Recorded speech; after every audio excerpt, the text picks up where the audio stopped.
ဒီအာလူးလေးကြော်မှာပါအာလူးကြော်တာကကျွန်တော်ချင်းရယ်ကျက်သွန်ဖြူရယ်ကိုစီတက်ပြီးတော့ကျက်သွန်နီလေးကိုအရင်တက်တယ်ကြာမှစိုးလို့ခုမှအာလူးထဲတော့မှရိုက်ပြတာနော်ဆိုတော့ဒီ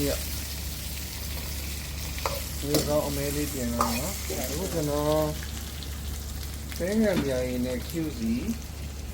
ရောဆက်ထားရလို့ကျွန်တော်နှစ်ဆွန်းထည့်ပါနှစ်ဆွန်းထည့်မယ် Dark soy sauce ကိုကျွန်တော် teaspoon နဲ့နှစ်ဆွန်းထည့်ပါမယ်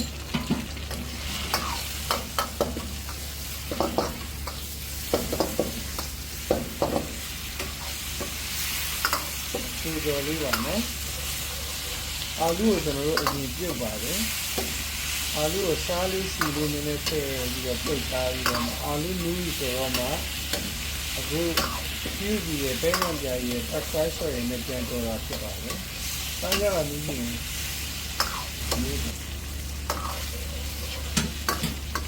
ကြာပြီနော်။ဒီကောင်းအမဲကိုခက်မြင်းများလေးပေါက်ပါနော်။စားကောင်းဒီထဲမှာတော့ဆိုင်နေမှာဆိုရင်တော့ကျွန်တော်တို့စမုတ်တွေပါဆက်ထည့်မှာကျွန်တော်တို့မထည့်တော့ဘူးနော်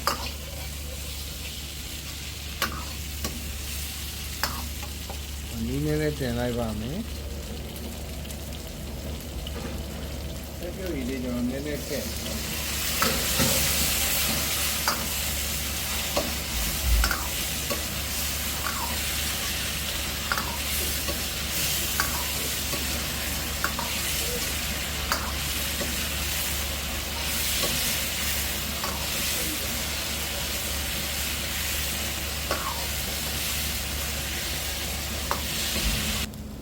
ချင်းလေးစီတတ်ပါတယ်ချက်သွန်ပြူစီတတ်ပါတယ်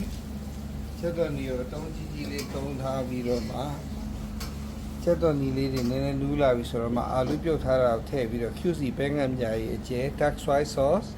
မယုတ်ကောင်းမုတ်လေးနဲ့ချက်ထားတာပါချက်စားကြည့်ပါကျွန်တော်ချက်ဆိုးပါ thank you ပါ